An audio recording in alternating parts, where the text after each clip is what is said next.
Welcome to Reactivating Churches Daily. This is the place where you spark that one idea that can help you lead forward, that can help you reopen, but not reopen to get more people in the room, but to reactivate your church to disciple-making ministry.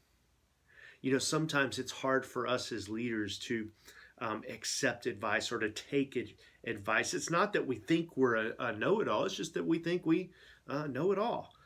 We know best. We've been thinking about it longest. And I want to encourage you as a leader to find ways that you can consistently get good advice coming back to you. Because I don't think most of us are so arrogant or so selfish that says we don't need advice. The problem is we haven't put it into our rhythms so that we get good advice. You see, as a leader, my job is not to be the smartest person in the room. My job is to make smart decisions. And that means I need to be able to get the people around the table that can help make great decisions. You see, we've got to go through these stages of receiving advice, and they start with, I don't really need advice, or I haven't thought about getting advice, to beginning to ask a few people questions, to begin seeking advice consistently, then to begin giving people permission to give me advice even when I don't ask. You see, one of the things that happens is, as leaders, we don't allow honest conversations to happen around us without us reacting in a negative way. You see, maybe something comes up in a meeting and somebody throws advice out there, and we just immediately shut the conversation down as that has no credence and it's not valid. And what happens is, when we do that once or twice, then the people in the room stop talking, and then you're making decisions in a vacuum. And truthfully, that's, to me, the worst place to make decisions.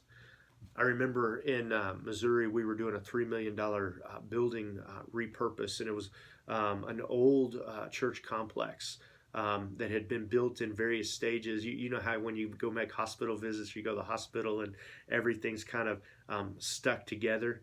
And this was an unbelievable complex. It just needed to be updated, and there were some changes and additions that needed to be made. And so as I was working and leading the team and the project, I'd be sitting in my office, and I would have to come out of my office, and I'd go to our administrator and say, here's what I'm thinking. Is the thinking good? I wasn't asking him, is this the right answer? I was asking if the thinking was good, because if we get good thinking, then we get good answers. But I was seeking out his advice, and he knew he could share and say, yes, that's great. He also knew that he could say, you know what, that doesn't make sense, or I don't see it that way. And then we could have a dialogue about it.